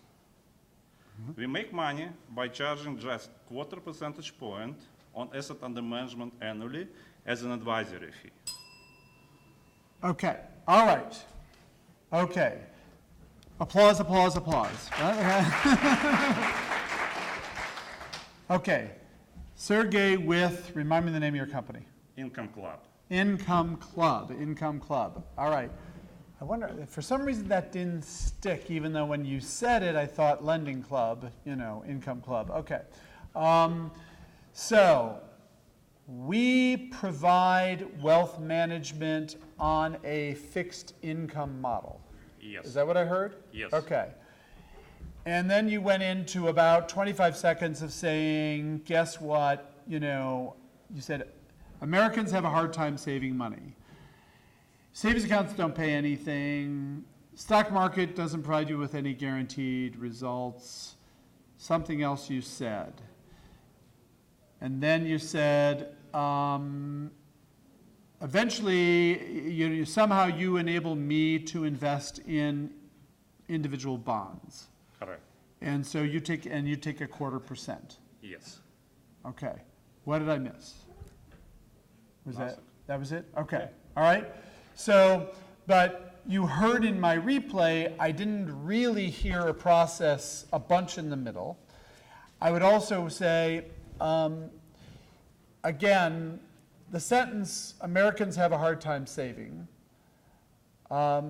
is a throwaway line because you don't help me save, do you? Yes and no. I mean, so you didn't, so, you know, you made this generic statement Yeah. that is everybody knows, but so now I'm waiting for the how do you help Americans save? All I heard was we help you invest your savings in some way that is better. Yes. Okay, so now, you see how I'm getting a little confused here in terms of what your value proposition is. Okay. So your value proposition is not, I will help you save more. No. No, okay. So your value proposition is, I'll help you create a fixed income portfolio. Yeah, like saving my money via individual bonds investing. Yeah. Saving money. Saving money, okay, in that sense, you're Why? reducing the cost of buying bonds? Yeah. Is that what you're saying? Like management of your portfolio. And you're reducing the cost of portfolio management. Yes, and help you create a portfolio itself. Okay, you're helping me create a portfolio that's a fixed income portfolio. Yeah. But are you asserting that, you know, everybody should just have a fixed income portfolio, you shouldn't buy stock? Is that what you're saying? No. No. You're saying for that portion of your portfolio that's You fixed make income. it easy, yeah. Okay, so what you're saying is, if you want to invest in fixed incomes, come to us. Yes. You're not saying if you want somebody to manage your wealth, come to us. No. So you understand how that's confusing, right? Okay. So you're not competing. So the part I now remember that I had forgotten was you said something about the other robo managers. Yes. What did you say about the other robo managers? Yeah, because we are a registered investment advisor. Okay. Therefore, we manage your money investing in portfolio individual bonds, or we advise you to which bonds you should invest your money. Okay? Okay. Now, was that a direct answer to my question?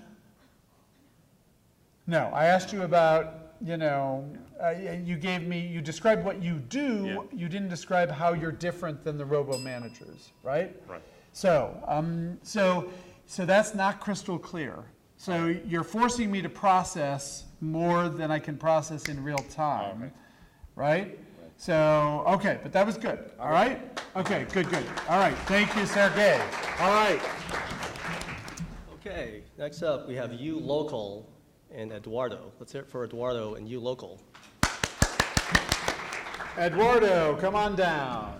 Hi, Bill. How are you? I'm good, how are you doing? Good, thank you. Good. So tell me a little bit about what you're up to.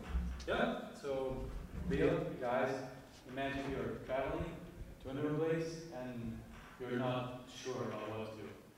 You just don't know.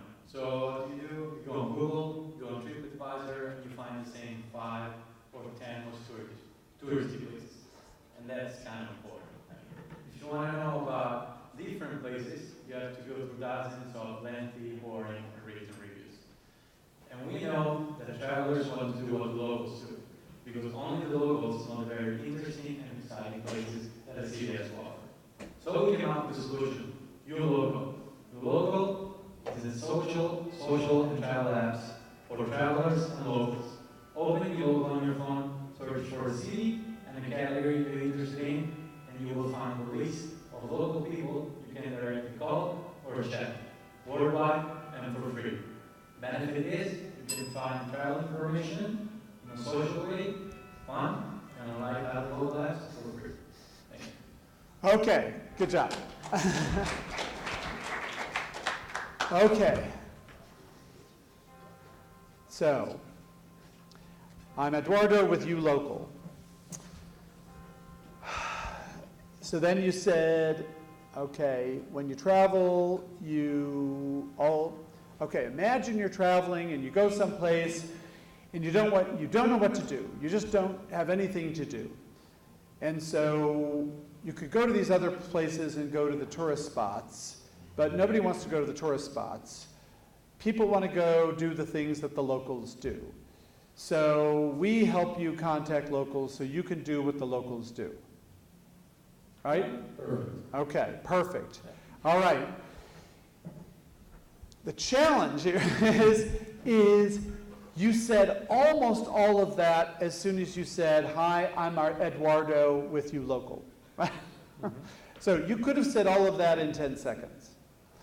But so when you say, you did not tell me what you actually did until 45 seconds was up. You spent 45 seconds saying, imagine you book a trip, you go to a fascinating place, you arrive at this fascinating place, and you don't know what to do.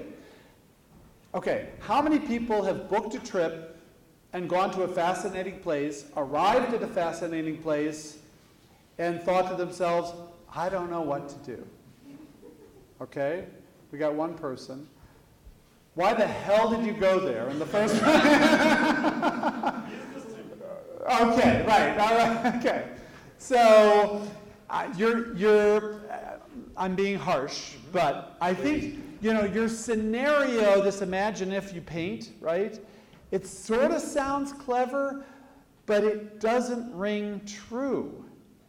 I mean, I think most everybody who's a normal person is overwhelmed by all the stuff that they have to do when they get to Prague, right?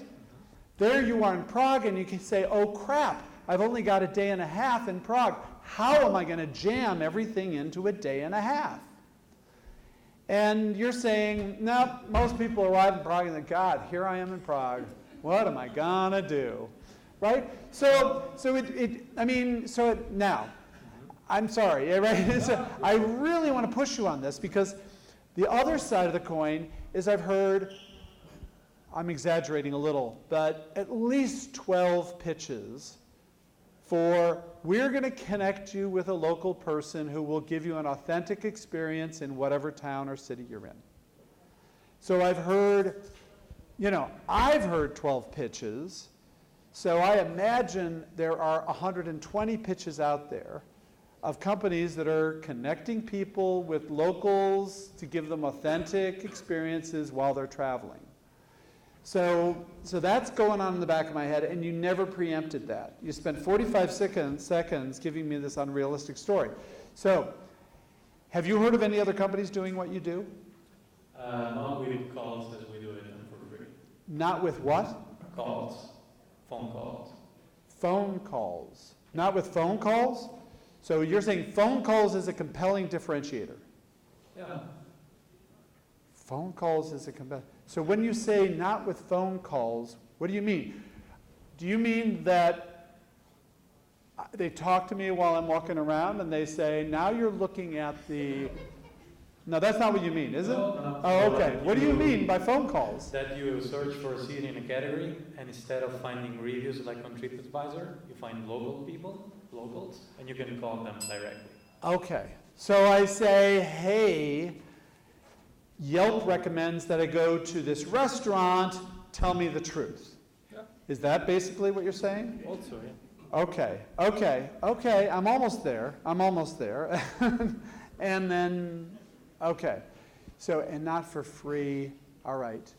So, but it took me a long time to get there. So I think you've got a great story. God bless you. You've got style and presence, and you're articulate. Right? So you're good. You're really good at presenting. Now you got to tighten up, to get compelling. All right? Thank you. Great job. All right.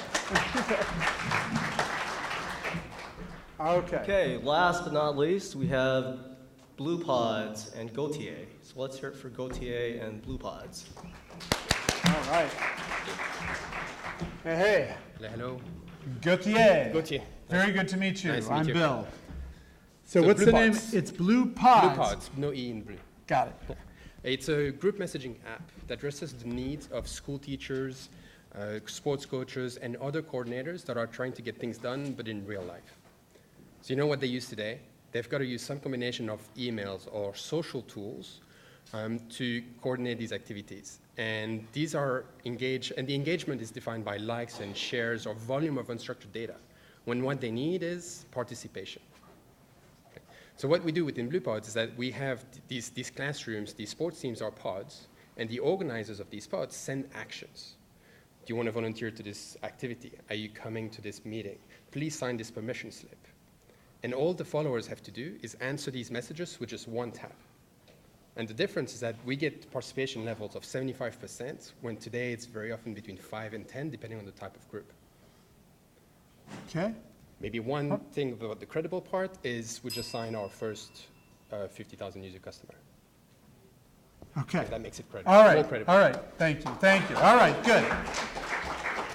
Okay. Blue Pods. Hi, I'm Gauthier with Blue Pods, and we enable teachers and coaches and others to address their communication needs without the use of email or something.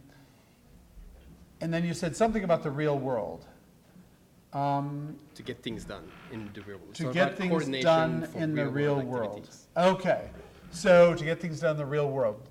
So then you said, so you can use your tool to get participation in activities. And we have a 75% participation rate. Response level, Right. which is extraordinary. And we've signed a 50,000 user customer. Okay, so what did I miss? The fact that we have many different types of actions. It's not just Different about types of actions. So the message are sent is, are you Okay. coming to this event? Is one, it's an event action. Okay. Are you volunteering for this hot lunch program? Is a second Okay. action. Please sign this permission slip is a third type of action. So we have different types of actions that cater to the needs of these school teachers and coordinators. Okay, Sports teams, can, et cetera. you know, so what's happening is you're overloading, right? Okay. So there's a bunch of, so you do a bunch of stuff, right? Yes. And it's really hard to remember or pull or frame the essence of what you're doing, right? So you're coordinating a field trip, you're organizing a team, you're doing that sort of stuff. Right. So, but you hear what's happening here, you're describing stuff. You're not articulating value, okay? So what is it, what's the big problem that did I miss somebody? It's teachers, I heard teachers and coaches. Teachers, sports coaches, and any other group coordinator. So it's not Group social groups, coordinator. it's not work groups. Right. It's these Okay, groups in these communities, schools, leagues, right. churches, alumni groups, Boy Scouts. Okay, so the challenge you've got, is you're operating in a world that is, that we all have total experience with, right? Mm-hmm. So we all kind of know the world you're about, but we're not sure exactly how you play in that world, right? Because all of us have experience with tools. You know, as soon as you say teachers, then we know all the things that teachers use to communicate with parents, right? Right, but are those good things? Do they have a good mechanism for communication today? I've never pulled my hair out on that because of that, right? But your wife may have? In And terms of, she doesn't pull her hair out. Now, the teacher may pull her hair out, or his hair out, right? they do, yeah. Okay, so you're saying, understand when you're pitching to an investor, we're not the teacher or the coach. Well, sometimes we're the coach, right? Sometimes. And I gotta say, so as a coach, this wasn't my big problem. And I had much better than a 75% participation rate. So, but that's because they signed up for T-ball, or they signed up for basketball, or they signed up for soccer. So it wasn't, I'm not, so ironically, you're an example where it's not crystal clear to me the problem What the you're issue is, solving. yeah. Right. So I know it's a complex problem, this organization communication thing, but I don't know where the hair on fire problem is that you're solving. Because I don't think you're solving the parents' hair on fire problem. And In the long run, yes. Yeah. Today it's more about fixing the organizers' problem. the organizer's hair on fire problem. So now, somehow you've got to boil down the essence of what the value is you deliver, you describe what you do without really clarifying the value you deliver, and the only thing you told me is 75% participation. Response level. Response level, I'm sorry. On an average. You're right that. Right. Yeah. Okay, so that, I don't know. I don't know that that's high or low. I mean, you said it on the assumption that it is, that's brilliant, that's brilliant, right? But to be honest, in terms of teachers and coaches, my own experience is, pretty much everybody responds. That's trying to get parents of a classroom to answer a volunteering request, to say, I need 3 parents for a hot lunch, I need 2 parents for this, that's I need 2 parents different. for that. That's pretty different than, I need your kid to show up at 9:30 on the third field, right? But that's one of the use cases. The one you described is a valid one. But if if the sports coach tried to get end of season. Okay, but I mean, you see the challenge in terms of your metric is not compelling unless I understand the narrow basis of it, right? Okay. So you gotta figure out how to boil out the essence of what makes it compelling. All right? Yep. Okay. Yep. All right. Thank you much. All right, guys. Oh my gosh. Well, all right. Let's hear it for all our presenters for yes. stepping up to all the right, plate. guys. Thank you so much for putting yourself on the firing line. I appreciate it. So Bill, you want to take some questions? And thank the rest of you for hanging around, and listening and providing some, feedback for me to help me with the whole process. And yes, I'm okay. I know we're running way late here, and Rob keeps beating me up because I always run way late, and I'm sorry. But in any case, do we have any questions? Did I say anything that caused you guys to say, why? That doesn't sound right, or, So just very briefly, the gentleman with the local travel experiences, authentic experiences, so forth, you've said that you probably heard 12 pitches, in recent times with folks trying to create that authentic experience. So you have this question about what makes you different and why are you the team to do it? And so, if there's a way that you can expand on what rings true to you in how you can explain the differentiation. So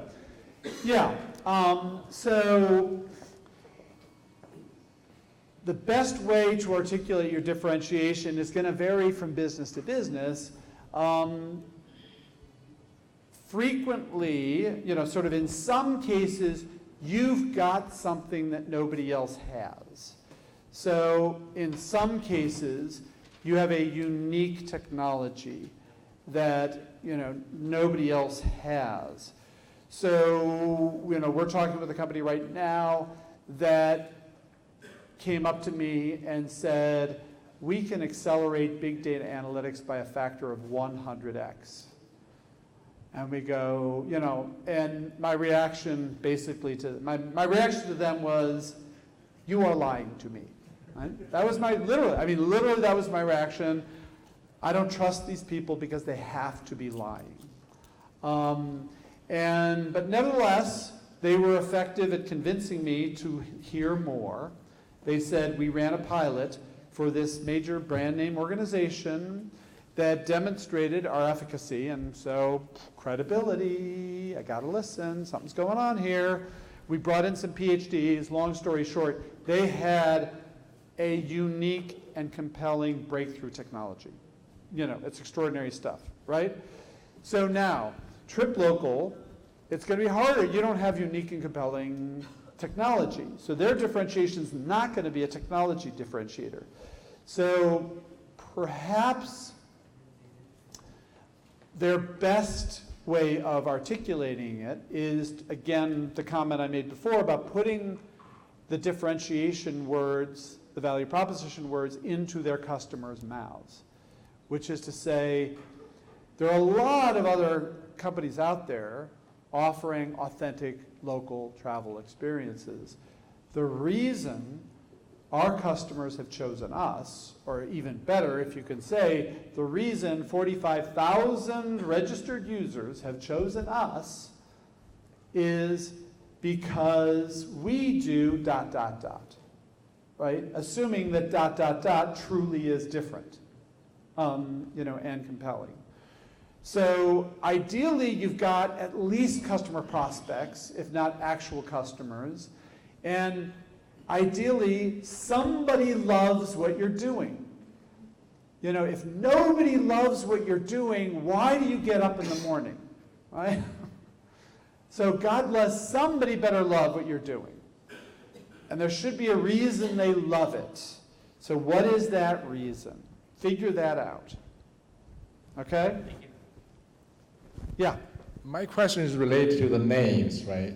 So it seems like you had to repeat a lot of our names, and that seems to be one of my challenges. So what do you think that name, that's going to play into the gut or your heart, right? So that's my question. Yeah, it's a tough one. And wait, you're not Microsex, are you? No. Which one is?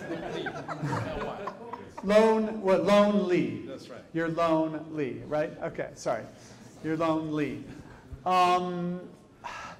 Boy, sometimes a name looks really good as a URL, or it looks really good on a web page, but it's hard, to articulate. That's the other dimension in naming, right? I'm not a naming expert. There are people out there who can look at every dimension. I mean, I find it fascinating, the science of naming. I talked to this neurolinguist who was explaining to me, kind of the way the brain hears phonemes.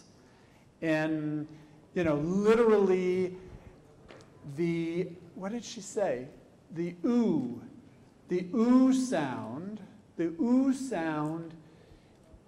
causes the brain to react in a way that is a good way as compared to the ch or ksh sound, right? Which is almost intuitive. It's almost intuitive. But, and then her comment was Google, YouTube, Uber. And I'm going, whoa, wow, that's kind of amazing, right? So there's a science. There's a science to naming. I hate it when companies pick a company name because the URL was available. I think that's a really dumb idea. Because in this world, nobody types your name into a computer, right? Nobody does that. So 20 years ago, people picked names based on the URL because 20 years ago, people actually typed, URLs into computers. But they don't do it anymore. So why does anybody bother forcing an unnatural name into their brand because the URL was available? It's crazy. So, loan.li, right? Is that it? Loanly.com. It's oh really? Loanly.com? You're kidding me. Okay, whatever. But the URL was available, right? Yeah, right, okay. So I'm not telling you to change that. I'm not telling you to change the name. But what you need to do, though, is if your name is not obvious one way or the other, when you need to just be in the habit of when you meet someone, you need to have business cards that are super easy to read, that you can say, hi, my name is Alex with lonely.com, so that I can see and hear what you're saying. And so, again, that way I don't have to process what I think I heard while you then launch into your next sentence. So again, a tip for everyone here. It's unbelievable to me that people do slide presentations and don't have their name on the first slide. I mean, yes, generally you have your company name, but the presenter's name, right?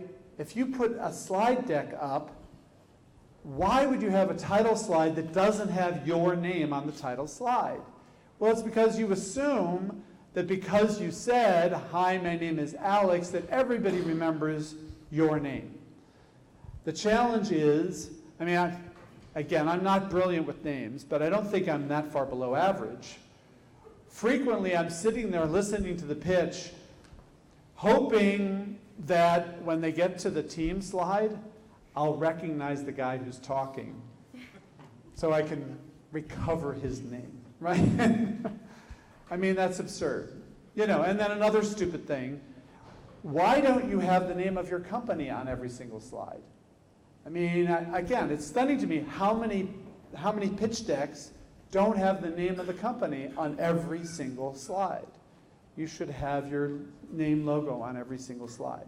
So you want to make it easy to imprint. So again, the whole trick in sales, the whole trick in communication is to imprint. And how do you imprint, right? You have to make it easy to absorb and simple to absorb. You know, it has to be understandable, and you have to engage all three parts. You got to engage the head, the heart, and the gut. If you haven't engaged me, I won't bother to remember. If you haven't made it simple, I won't be able to remember. Okay? So any other questions, comments? Is this a question coming, or are you going to? Yeah. Okay, I thought you were going to, want to jump on stage. Sure. Okay. My name is Ryan with Creative Studios, and we're wondering what are the trade-offs from a venture capitalist point of view in just putting your app out there without a lot of capital or even any marketing money versus trying to go to a VC first to like do a proper launch. Wow. Yeah. The challenge in today's world is if you're building an app, then pretty much every VC on the planet expects that you've been able to scrape up enough money to launch a product before you get to venture capital. So somehow between friends and family or angels or any other source, you've been able to launch a product if what you've got is an app. Now, maybe if it's an enterprise app, that's different. But depending on the nature of the app, if you have not been able to launch, then you're not going to get the time of day from VCs, basically. Now, I mean, if you're talking angels, that could be different. So if your question has to do including angels, not just VCs. Yeah, sure. Pardon? Yeah? So, I mean, again, then, one of the questions is how much is it really going to take? Can't you scrape it up with friends and family? Why do you have to come to angels? But, again, in this world, the mantra is it's never been cheaper to launch a company. So in this world, the assumption is any given app can be hacked together over a weekend and launched on Monday. I mean, I know that's unfair, but that's sort of the broad bias. So from your point of view, you want to have a launch campaign, and you want to build buzz, and you want to go from 0 to 1 million downloads in the first 2 months. That would be ideal if you could do that. And so if you can figure out how to do that, that's what you want to do. If you can convince somebody to fund that, then go ahead. I'm just saying it's going to be hard to get money unless you launch. So it's a horrible, rock and a hard place, because if you launch and you're not getting a hockey stick, then the investor's saying, well, why aren't you getting a hockey stick? Well, because it's a quiet launch, right? It's a soft launch. It's a private launch. It's not a public, right? So you're gonna, so ideally you launch and you get the hockey stick. If you don't get the hockey stick, then you gotta have an explanation for why you don't have the hockey stick. But that's, I think, your reality, okay? Yeah. My name is Devin. Yeah. I really appreciate whatever service you are doing. I have personally learned a lot from you and Guy Kawasaki, so I highly appreciate that. Thank you. Now to my question. at what point you expect somebody to emerge out of the stealth mode? At what point do I expect someone to move out of stealth mode? Yes, for a technology startup company. Well, stealth mode means different things depending on what sector you're in, right? So the reality is if you're in the app world, there's no such thing as stealth mode. There's either you've launched or you haven't launched, right? So, you know, if you're in sort of this enterprise world where your customers are corporations as opposed to consumers, right, then you can be doing pilots, you know, on the QT for some period of time until you get, you know, that product market fit and or the, I want to put in a plug for, I'm putting in a plug, who am I putting in a plug for? It's Maria, am I putting, okay, product market fit, right? Okay, thank you. I'm trying, okay. So, you know, if you're selling to the business side of the world, you want to get enough pilots out there or betas out there or whatever it is so that you can get your product market validation before you put a lot of money into going public, right? But for the most part, I don't know. I mean, I'm not a huge fan. I've never encouraged anyone to stay in stealth mode. I've met a lot of entrepreneurs who are in stealth mode. I'm not sure what the real benefit of stealth mode is.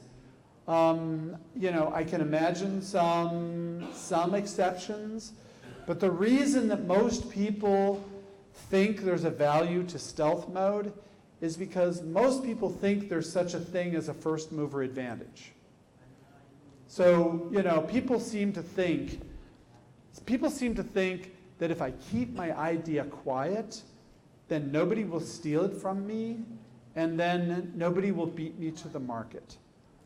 And that's a crazy concept, right? Because almost certainly your idea is not unique. Other people have thought about it. And, you know, the reality is there is no such thing as a first mover advantage. Almost no company, almost no startup that I can think of has ever won because they had a first mover advantage. So I'd be happy if you guys have counterexamples. But I can't think of a good counterexample of a first. Twitter? Oh, I guess you're right. Nobody ever thought of a short message before Twitter, did they? Really? Twitter? Twitter? Twitter was, you know,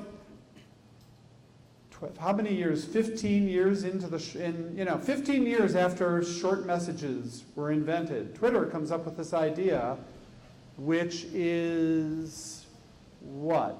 Creating followers for short messaging people? Microblogging, maybe? So what is Twitter? Is it a microblog? Is it a short message broadcast? Twitter is not at all the first mover. You know, there's no way Twitter is the first mover. You know, Twitter had combined some novel concepts that gamified, you know, microblogging. So Twitter gamified microblogging. If you consider that the first mover, maybe that's a first mover, right? Maybe that's the first mover. The only first mover that I can really pull on, you know, draw on, can come up with that's a compelling story of a first mover is Intel. Because Intel invented the microprocessor, right? So that's a first mover. But I don't know who invented, I should know this, who invented the flash memory? Who invented static RAM? Somebody in the audience must know who invented static RAM. But maybe you would know. Do you know who invented static RAM? I don't know. So in any case, but whoever invented it, it wasn't SanDisk, right? Okay. So, all right.